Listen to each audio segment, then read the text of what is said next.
हंदकी 2023 से Lo Shu लोशलक्तोरेको अदुदुना Heidi 2023 गी नतबा 2024 गी 2024 गी आइगी इसागी डेट ऑफ बर्थ से को सिसिना हाइपेतंग होटलगा आइगी पर्सनल नंबर पुथोकपा याइको अदो सिगी पर्सनल नंबर से पुथोगा हाइडी नंबर दुगी मतुंगिना आई वर्ड अममम खतंग आई हाइरमगे को मयामदा हाइडी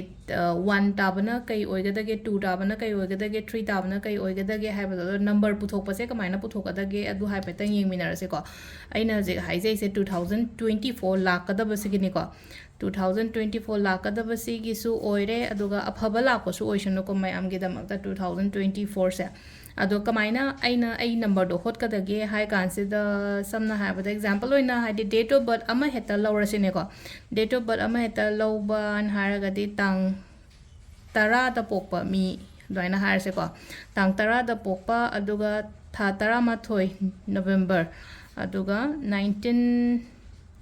1990 दा पोकपा मी अमगी स्माइना दुम हाइतारेको साइना लौरेको अदो सिगी नंबर मैम से लोइना ऐड तौदोइनेबा ममांग दा खोइना डेस्टिनी नंबर पुथोकपा दुमाइना हाइपेट मानेको 1 plus 0 plus 1 plus 1 plus 1 plus 9 plus 9 plus 0 को सिदा लेरे को हाइडी 10 लेरे सिदा 10 से स्वाइना इन 1 plus 0 तोरे को हाइडी 11 सिना 1 plus 1 अदो 1990 सिना 1 plus 9 plus 9 plus 0 माइन तोरो को अदो सी से 3 जनरा से बलोइना म 10 कुन कुमाथोय कुनिथोय को कुनिथोय तारे को सिदा अदो कुनिथोय से लौरोय से बा हाइडी सिंगल नंबर ताहान से को अमुका 2 plus 2 ओइ तारगदी क्या तारे अमु 4 तारे सिसिनेबा लास्ट ता कोइना पुथोकदौरिबा नंबर से अदो आइगोंदा हाब 27 तारे चे कमाइन तौगा 27 ओइ तारगदी 7 दुगा 2 दुगा मु तीन जनरो दुगा 9 ता हलो सिंगल नंबर अमा खतंग ओइना पुथोबा सिसिना नॉर्मल डेट ऑफ बर्थ अमा दा होटपा माइना ओइना ओइरे को डेस्टिनी नंबर होट किबा माइना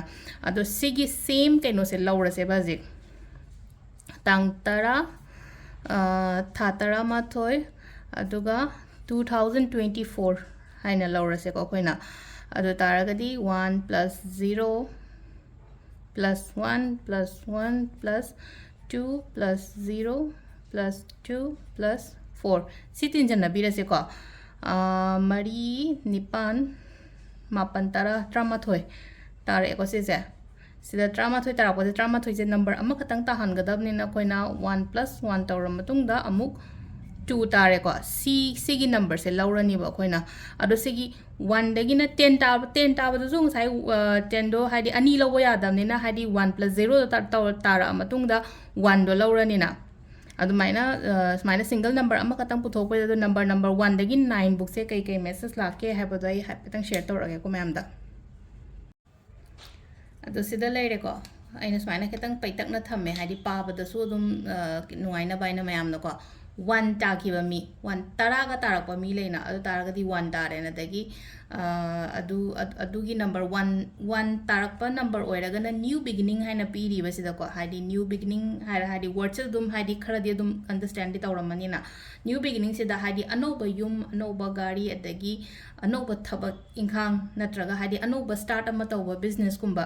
अदु याम फै को हंदक चाही लाकदोरिबा 2024 की सोइना अदुगा ट्रैवलिंग गुंबा खरा पीगने को थबक का रिलेट ओइरगा चथोकपा खोतोकपा अदुमाइना खरा लेगने को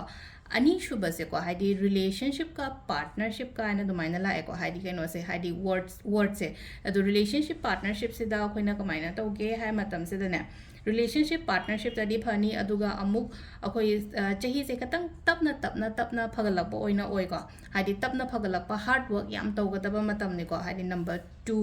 ताबंगै की ओइना हारगदी अदुगा अहुम सुबको अहुम सुबसे ग्रोथ एंड क्रिएटिविटी ने इरे सिदा कोइना ग्रोथ एंड क्रिएटिविटी से कइनो हाय कांसे दा हंदक चाही से ग्रोथ यामना लेनी एक्सपेंशन यामना लेनी फाइनेंशियली गेन गुंबा अदुम बसु मयाम अमा लेनी को मरी सिना मु हार्ड वर्क रिस्पांसिबिलिटीज से दा हाइदी वर्ड अनि सिदा दुम खितंग दे दुम आई लोशन मंगा मने को hard work tꯧgadaba matamne obstacles kumba lei ko obstacles lei ba hairagadi pot se yamna tarai na phangba oidabado aduduna ai hard work yam darkar roido aina hard work tauba matamda aigi goal do achieve taugani give up tauba yade handaki chahi se ko give up tauba yade future planning taugadaba matamne aduduna sida ko haidi hard work responsibilities leibanina haidi relationship hasum kaino gumba leino ko relationship love affair gumba maina gumba leiragadi avoid taubiyo khara ko aduga aigi career sida focus taubiyo nung sinungon se side amda thambiragane ko hadi ena sai se hard work responsibilities oi banina aina ji tawgadaba se hadi relationship dum lei jasuno yam ka han adu kok thada daba aigi tawgadaba thabak sida oina phajana focus taubiba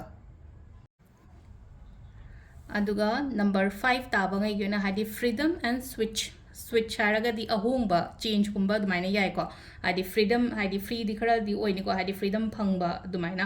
aduga sida hai se koina hadi sida yum kai saba ngamgani paisa nung sa phajana lakani relationship phajana legani ko traveling gumba pi ko sida traveling gumba pi aduga properties lan mal chang gumba kai gumba lep ke kaina khallagadi adudo ngamba dumaina oiba aduga number 6 su yam phai ko hadi number 6 ta lai se hadi money luxury travel haina lai ko adu sida money luxury travel gumba lakpa sida magi oina haragadi hajik planning tauba yare hadi luhongba oiro natraga angangi plan tauba dagi thaba inkhang da su yamna phai phana pi ko number 6 ki se handa ki se thaba inkhang gi da yamna phana pi change tauba yai thabak se ko career change tauba ni khang de promotion lak pa ni khang de aduga business tauba oina haragadi financially gain adumaina adumba piri ko number 7 sina spirituality and new way ko haidi lambi anoba ma spirituality lining ga da matam oi handak chahi se ko haidi aina short hazaring ai short ninging ai ngon da phabala kane ba sida adu do na haidi focus isha da focus to ba isha da focus to isha da matam piyo isha da matam piyo on hara ga di ka main no hai matam sida meditation gumba to bi ba haidi ithanda ga leiraga haidi ai me time pu thopi ba se me time khan kan akoina pung ku mari sida ai se dum thabak tawle na khale at least pung ama punghai ama khatang ai gi damak ta khaido isha gi damak ta isha da importance khatang pi ba yam darkar roi ko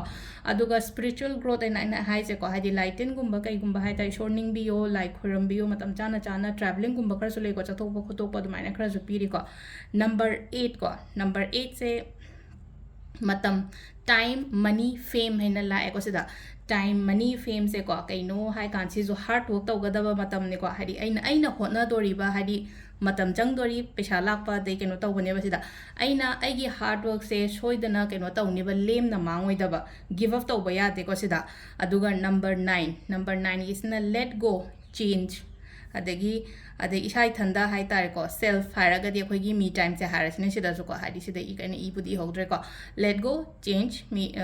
kano adagi self and I say me time se nungai tabale raga di release to hon go hold to raga tham gono du gi pot mam de loina lotion go ko anoba start kumba yam ka hena adugi planning to rugi no handak chehi gi oina haraga anoba start and haraga di achoba business kumba to ge khotye kana haraga di khitang ngai ko aduga hadi pochai lepsan ba khotan ba dingam me aduga hadi thabak anoba aina jik tawri ba se dum tawbi ba aduga pot mayam se ko hadi nungai taba mayam do loina loishal laga isai thanda heal to holaka da ba matam ne adugi matung da hadi akhoi gi atopa thaba inkhang da kai da khuthabi ba yai ko adu sida leire ha petang 2024 ge akhoi gi personal number puthoga personal number do na hadi kari describe to we ha ba do ko adugi matang da ado amugi minar se makha ta ba videos thank you